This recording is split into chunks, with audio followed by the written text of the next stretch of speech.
Ya, silakan bisa dimulai cuplikan pembelajarannya. Bismillahirrahmanirrahim. Assalamualaikum warahmatullahi wabarakatuh.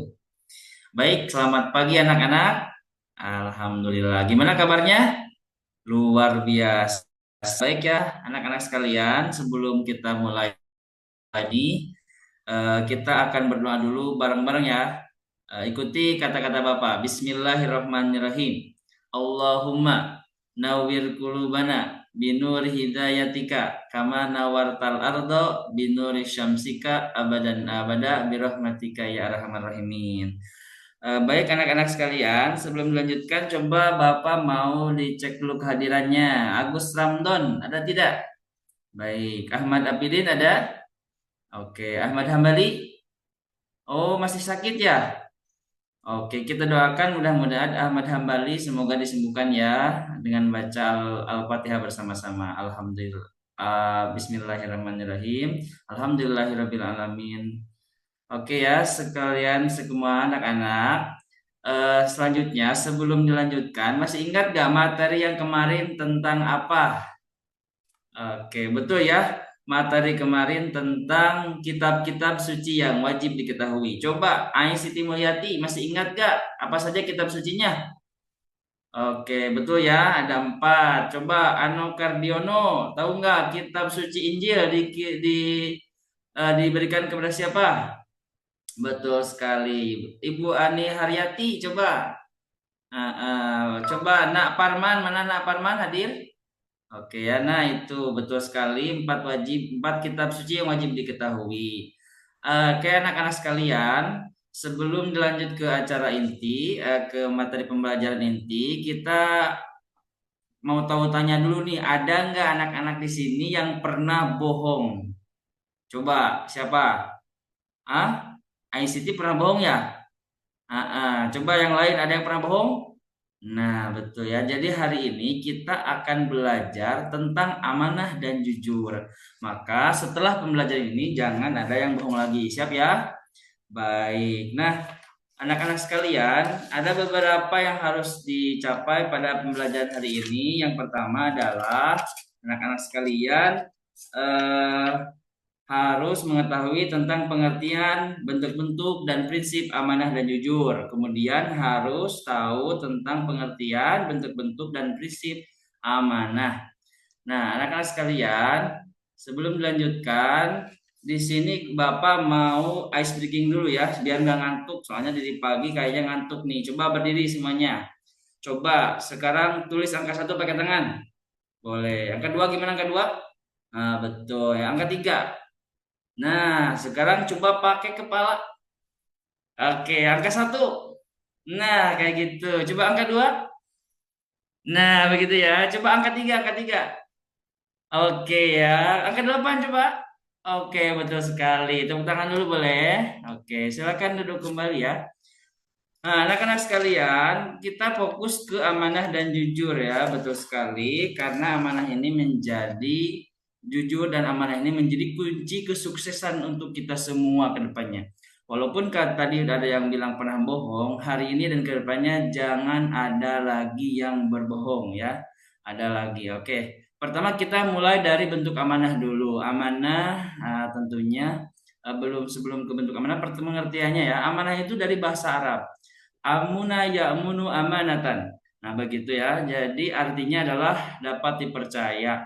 Nah, sesuai dengan Al-Mu'minun ayat 8, walladzina hum liamanatihim wa ahdihim ra'un. Segala sungguh beruntung pula orang-orang yang memelihara amanah dan janji mereka.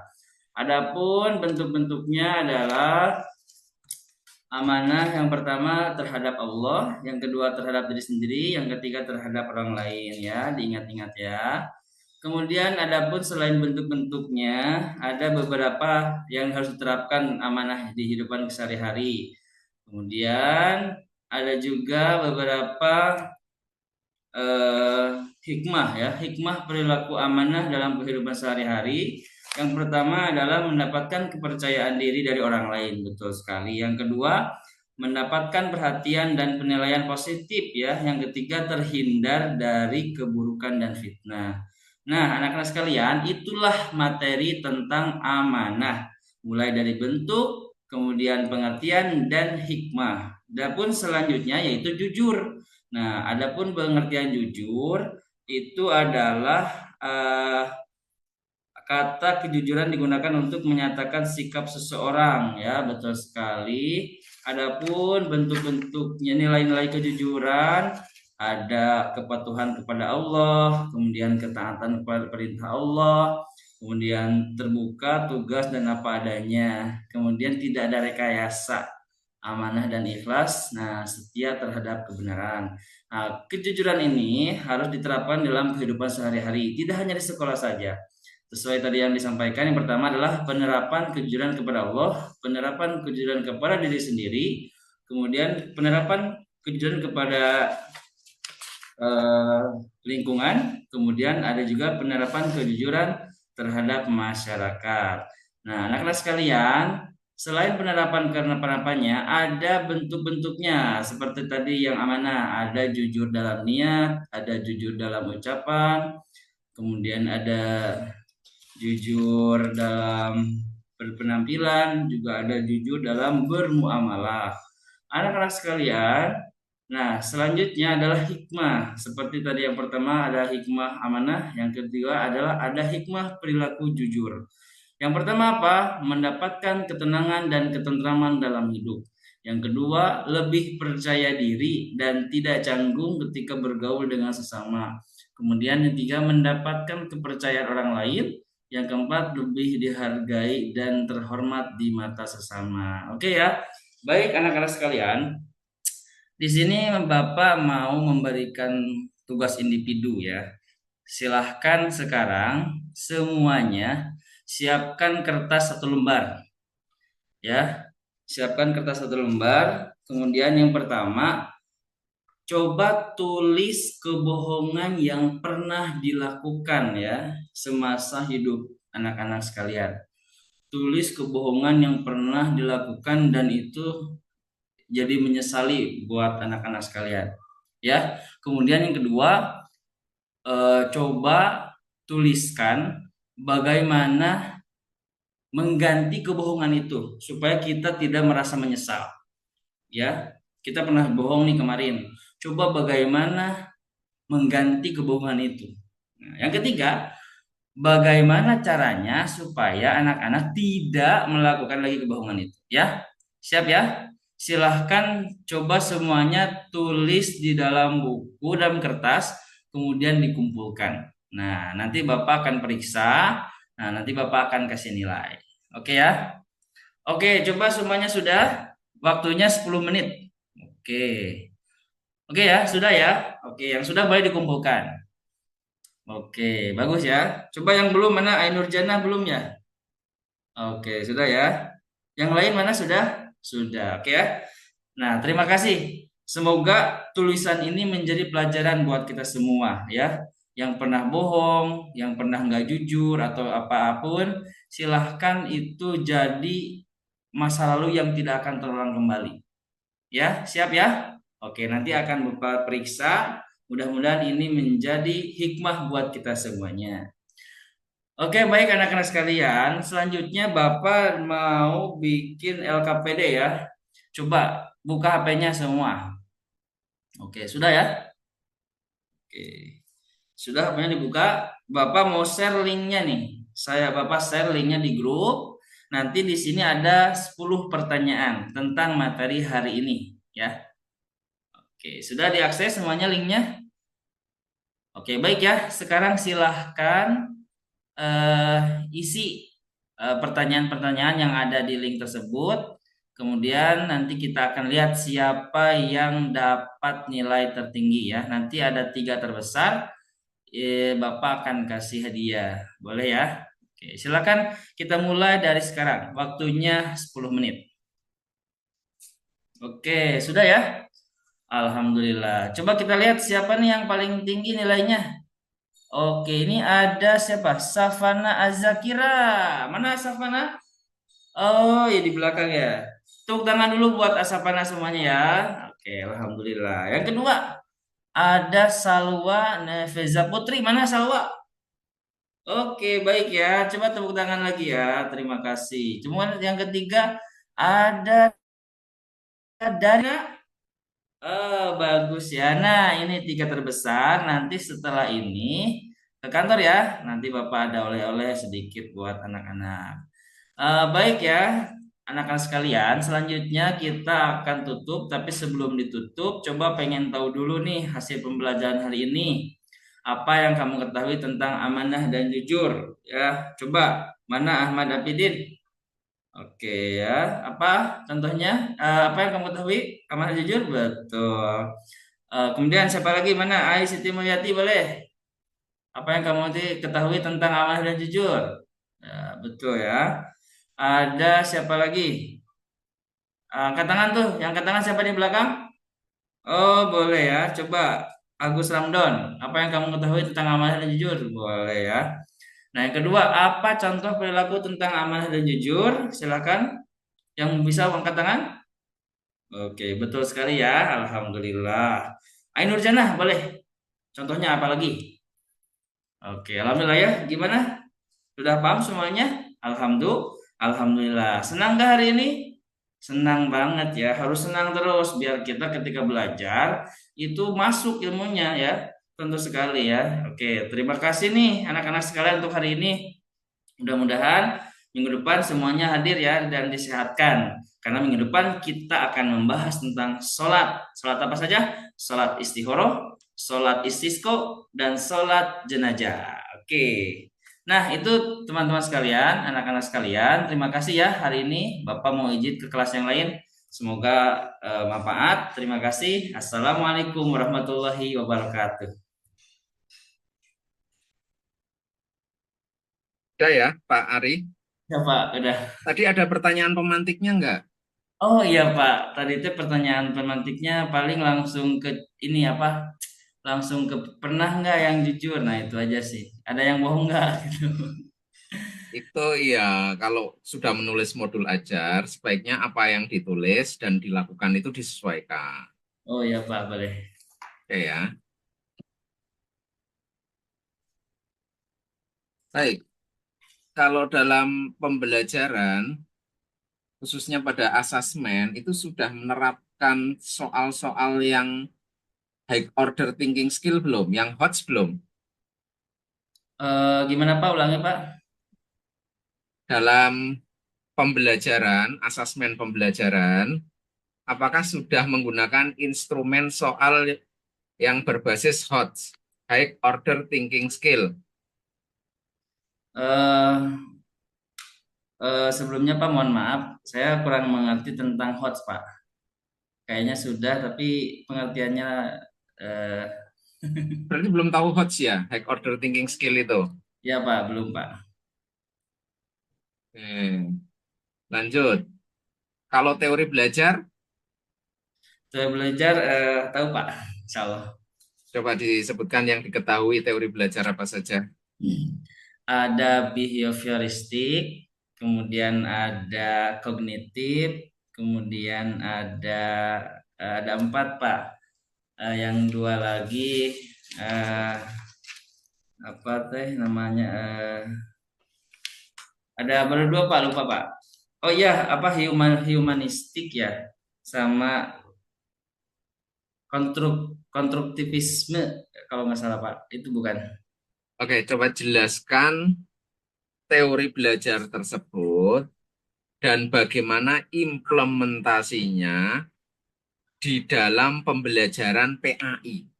Baik Pak, terima kasih. Pertama ada teori behavioristik, itu adalah metode pembelajaran yang ditekankan kepada sikap Pak. Jadi sikap anak-anak itu kita jadikan karakternya lebih baik gitu Pak. Jadi lebih ke sikap. Adapun materi pembelajaran yang kognitif itu lebih ke pengetahuan. Jadi anak-anak asalnya tidak tahu jadi tahu begitu Pak. Nah, kemudian yang ketiga ada humanistik. Nah, ini lebih ke sosial. Jadi anak-anak metode pembelajaran yang disampaikan kepada anak-anak itu metode humanistik itu lebih ke pengertian, perhatian kepada sesama gitu, Pak. Kemudian yang keempat ada konstruktivisme. Itu semacam metode pembelajaran yang dibangun dari awal, kemudian kita jadikan anak-anak itu lebih baik. Kurang lebih seperti itu, Pak. Gimana anak-anak menjadi lebih baik, konstruktivisme. Itu Pak saya, Oh, Pak. perlu lebih rinci sebenarnya. Misalnya materi PAI apa, kalau dengan teori belajar ini, maka mengajarkannya bagaimana. Oh, Gitu. begitu, Pak ya. Oke, dikaitkan dengan materi PAI apa ya? Pertama contoh behavioristik ya kita pelajaran di PAI kan ada akidah, ada akhlak ya Pak ya. Jadi di sana kita metodenya pasti menggunakan behavioristik bagaimana anak-anak bisa eh, menjadikan dirinya itu mempunyai sikap yang akhlakul karimah begitu Pak. Adapun kognitif pengetahuan ya semacam kita Sebentar. Behavioristik itu gimana sih teori belajarnya? eh lebih juga ditekankan kepada sikap Pak. Oh, sikap. Dari mana itu teori belajar heuristik menjadi sikap? Tadi Pak, kalau tidak salah saya baca-baca dulu Pak sebelumnya, kurang lebih seperti itu. Behaviorisme itu teorinya itu tentang stimulus dan respon. Stimulus dan respon, oh begitu ya Pak. Oke, baik Pak. Jadi kalau misalnya mengajar, siswanya benar, siswanya bisa, itu dikasih reward. Tuh. Siapa?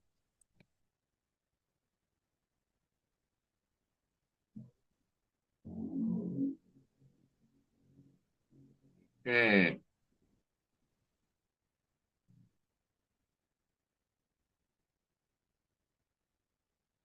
lanjut ke, coba jelaskan ada, ini kan tadi katanya menggunakan model PBL dan, nah coba jelaskan model PBL itu bagaimana? Nah, baik Pak. Model PBL itu adalah metode pembelajaran yang eh, masalah. Jadi anak-anak kita kasih sebuah masalah, nah nanti anak-anak yang akan memecahkan masalah tersebut Pak. Contohnya ya Pak, tadi ketika Mm-mm. kita menggunakan memberikan pertanyaan kepada anak-anak siapa yang pernah berbohong, nah, silakan tulis kebohongan apa yang pernah dialami, kemudian eh, anak-anak disuruh untuk apa yang eh, bagaimana cara mengganti kebohongan tersebut. Kemudian yang ketiga, bagaimana caranya supaya kebohongan tersebut tidak terulang kembali. Jadi anak-anak dikasih masalah, masalahnya adalah kebohongan anak itu sendiri. Nah, nanti anak-anak yang mengatasi masalah itu supaya tidak melakukan kebohongan lagi, Pak. Oke, kalau PJBL, Kalau PJBL itu lebih ke proyek kayak Pak. Jadi anak-anak itu kalau materinya ini ya Pak ya, anak-anak mm-mm. akan kasih tugas seperti apa hikmah eh, kejujuran. Nah, nanti dibagi kelompok. Contoh yang pertama hikmah kejujuran, yang kedua bentuk-bentuk kejujuran, yang ketiga hikmah amanah, yang keempat bentuk amanah. Nah, nanti semua dikasih tugas, kemudian ditulis di poster. Nah, boleh di dalam poster. Kemudian nanti anak-anak dipresentasikan di depan menggunakan poster yang sudah dibuatkan begitu, Pak. Oke, sekarang lanjut ke advance material. Ya, Kalau Pak. advance material ini terkait penguasaan pengetahuan PAI. Baik, misal ada soal begini, Pak Ari.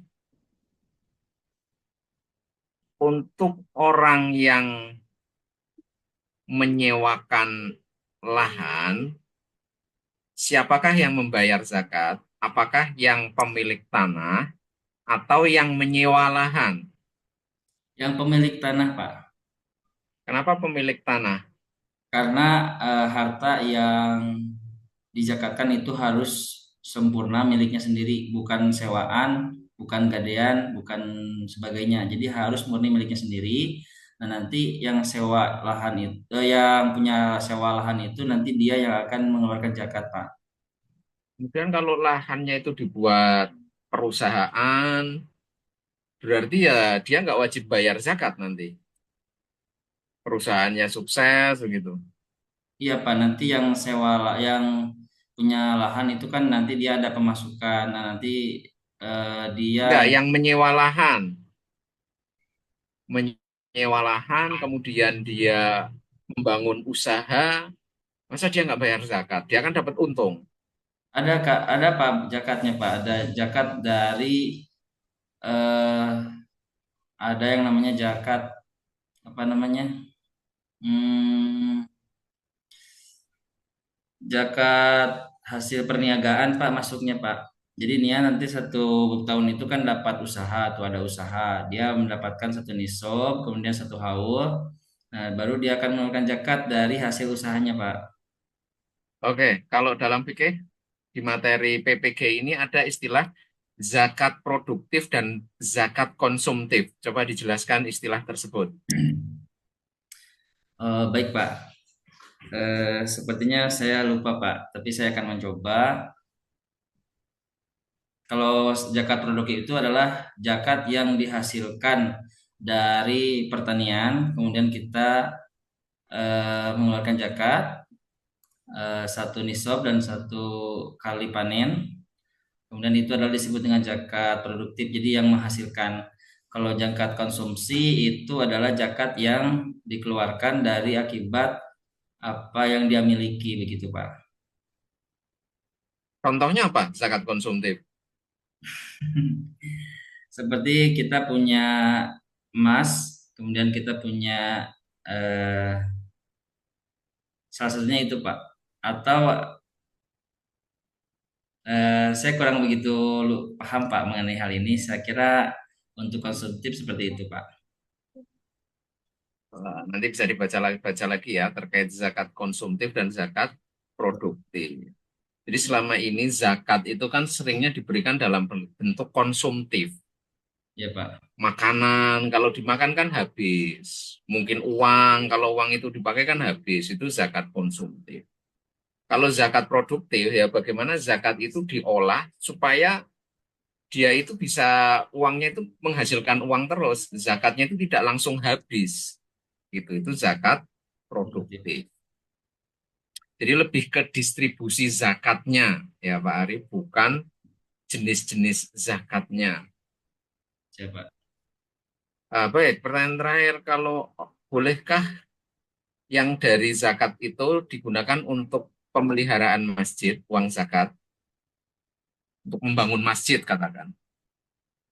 Oke. Itu dibolehkan Pak karena termasuk dari salah satu delapan asnaf, yaitu adalah Ibnu Sabil. Oke, lanjut ke Quran hadis. Boleh Itu Pak. di materi awal itu ada terjemah, ada tafsir, ada takwil. Nah, coba diterangkan istilah-istilah tersebut. Oke, baik Pak. Kalau terjemah itu adalah pengalihan bahasa dari bahasa Arab ke bahasa Indonesia contohnya. Kemudian kalau tafsir itu adalah lebih ke isi kandungan di dalam ayat tersebut. Jadi bukan hanya terjemah, tapi tafsir ini lebih ke eh, inti sari di dalam ayat tersebut. Kalau takwil itu saya rupanya kurang memahami untuk takwil, Pak. Eh, lanjut ke P5 ya, P5 boleh, Pak? boleh. Itu P5-nya kok saya lihat dari SMP Blitar ya. Iya, Pak. Saya lihat ke SMP yang lain. Loh, kan harusnya buat P5 sendiri. Yang diupload itu tugas di SMP IT misalnya Terpadu Al-Yumni, bukan Blitar. Iya, Pak. Ngambil dulu dari sana, kemudian diedit-edit begitu, Pak. Tapi itu nggak diedit-edit, itu dikirim persis itu. Emang Oh, ada yang diedit apa itu? kalau yang diedit ini, Pak. Bentar. Mana?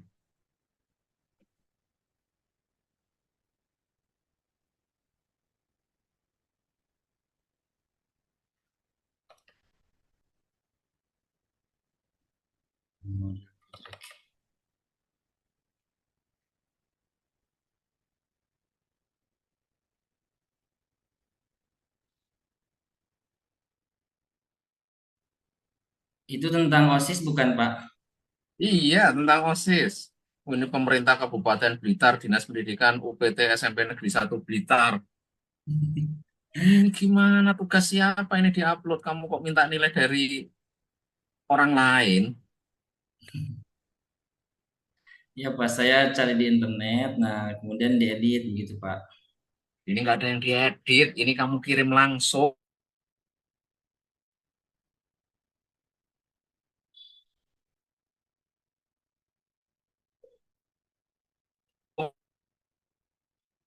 Ya, Pak, masih ada. Mana yang diedit? Bentar, Pak. Ini lagi dibuka. Udah kelihatan belum, Pak? Halo? Halo, Pak.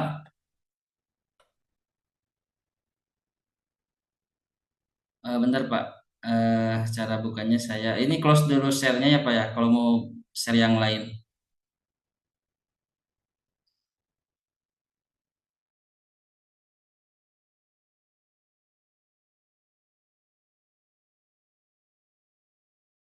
Pak.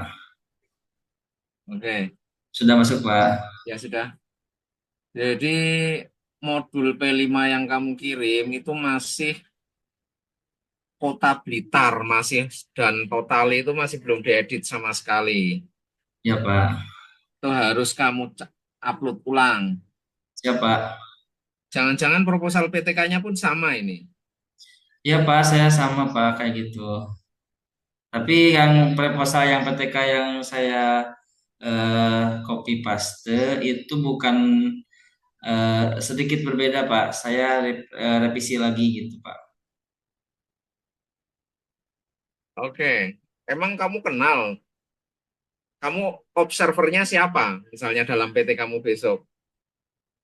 Ada, Pak, ada satu orang, satu siswa yang memang membacanya tidak bisa begitu, Pak. Observernya tidak bisa membaca. Jadi saya akan fasilitasi itu untuk mencoba supaya dia bisa membaca, Pak. Oh, bukan itu. Observer itu orang yang melakukan observasi, yang membantu PTK. Oh, begitu. Iya, Pak. Siapa?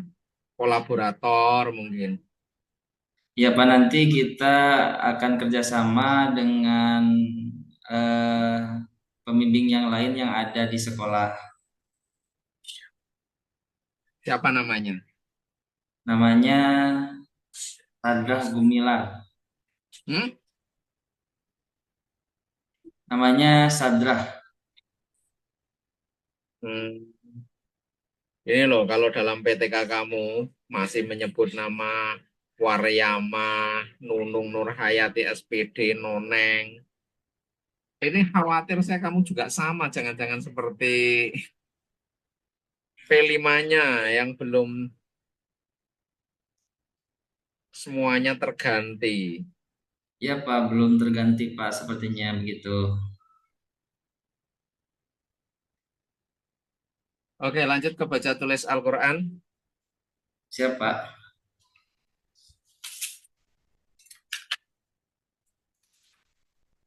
Coba dibaca yang saya share. Bentar, Pak. Nggak kelihatan. Nah, bisa, Pak.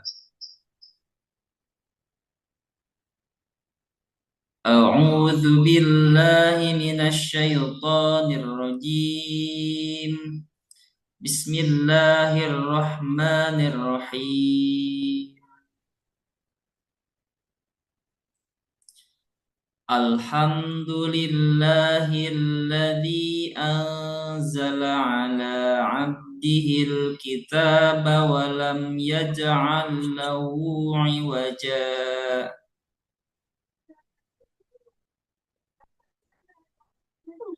قيما لينذر بأسا شديدا من لدنه ويبشر المؤمنين الذين يعلمون الصالحات أن لهم أجرا حسنا.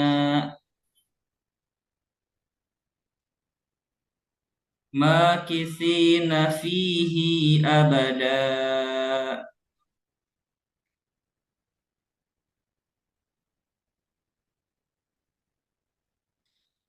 Wa yunziralladzina qalu ittakhadallahu walada.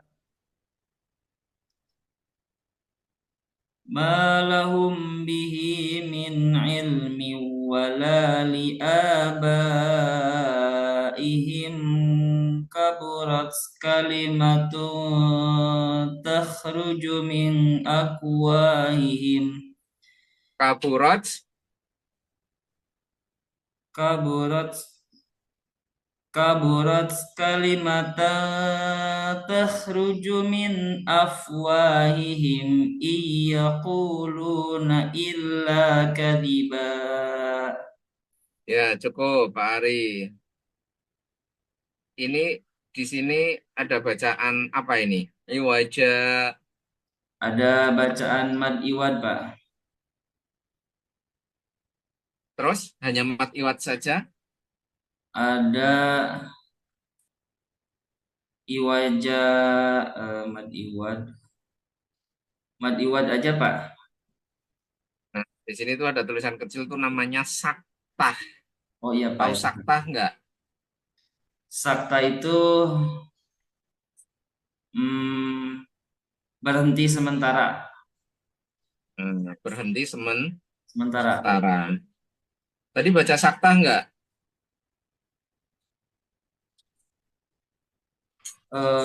Tadi baca, Pak, berhenti sementara. Eh.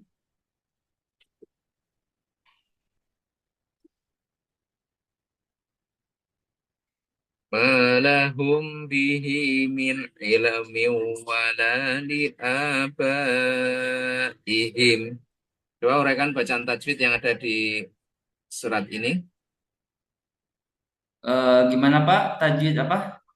Diuraikan bacaan tajwid yang ada di ayat ini. Baik, Pak. Ma itu mad tabi'i. Lahum bih itu idgom. Lahum bihi itu mad silah qasiro. Min ilmin itu idhar. Min ilmi wa miwa itu izgom. Wala mad tabi'i li'abaihim.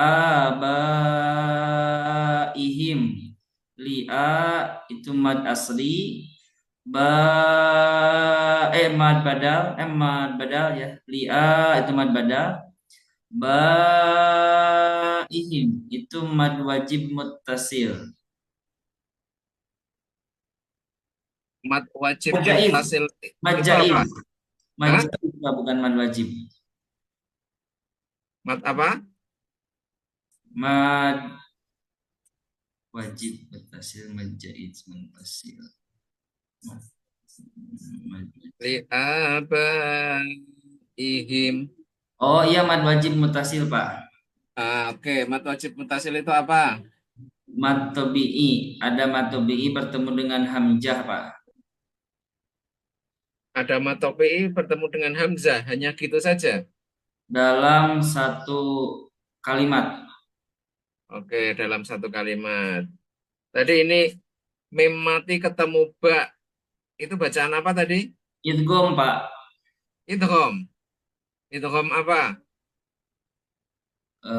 Idgham. Bukan idgham, Pak, idhar sapawi. Oke, hukum mim mati jika bertemu dengan huruf hijaiyah ada berapa? Ada tiga. Apa saja? Idhar sapawi, Mm-mm, ikhfa sapawi, mm-mm. sama idgham mislain. Oke, idgham mislan. Kalau idgham mislan itu ketemu huruf apa? Bertemu dengan huruf mim, Pak. Oke, kalau ketemu ba, Ikhfa sapawi, Pak. ikhfa safawi. Baik, sekarang lanjut ke menulis, Pak Ari. Boleh, Pak.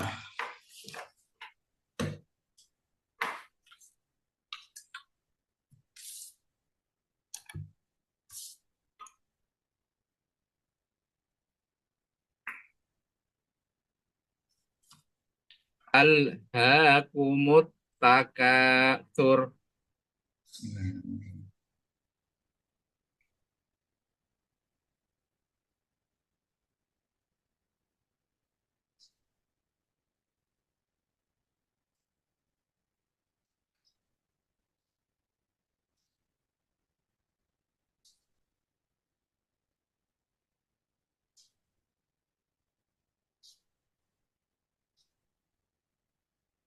Sudah, Pak. Coba ditunjukkan dulu hasilnya. Waduh, ini pakai ini jadi atau apa di virtual backgroundnya bisa dinonaktifkan dulu. Pak.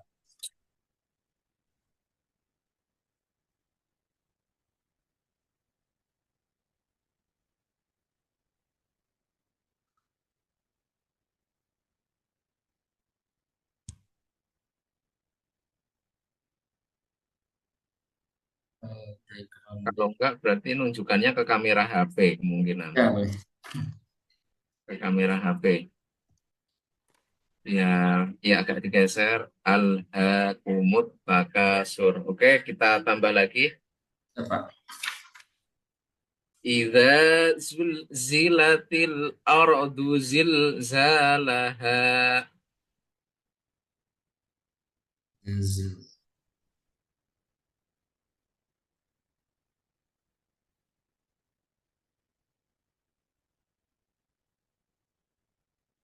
Ida zul. Ida zul zilatil. Mohon maaf, Pak, boleh diulangi? Idza zulzilatil ardu zilzalaha. Al-zalzalah. Ya, Pak. Saya mendadak lupa, Pak. Maaf.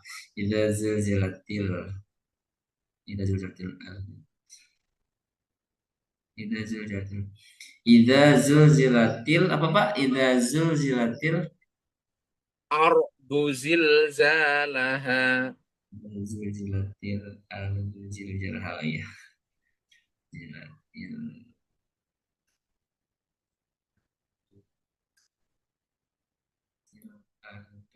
Ida zul zilatil ardu. Ida zul zilatil. Zil zilah. Zil. Zul zilatil ardu. Zil.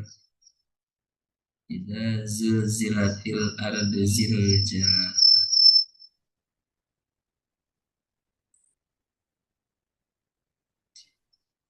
Ida zul zilatil ardu. Zil zilah.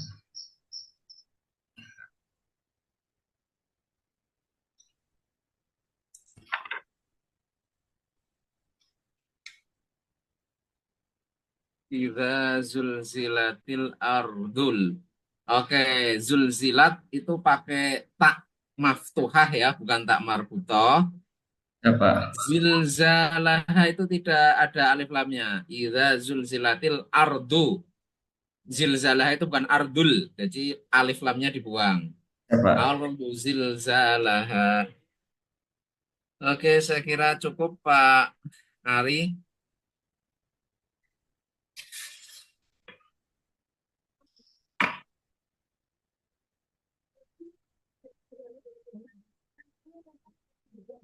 Pesan saya, oke lah Pak Ari boleh meniru kayak P5 boleh, PTK boleh, tapi jangan terlalu banyak yang miripnya.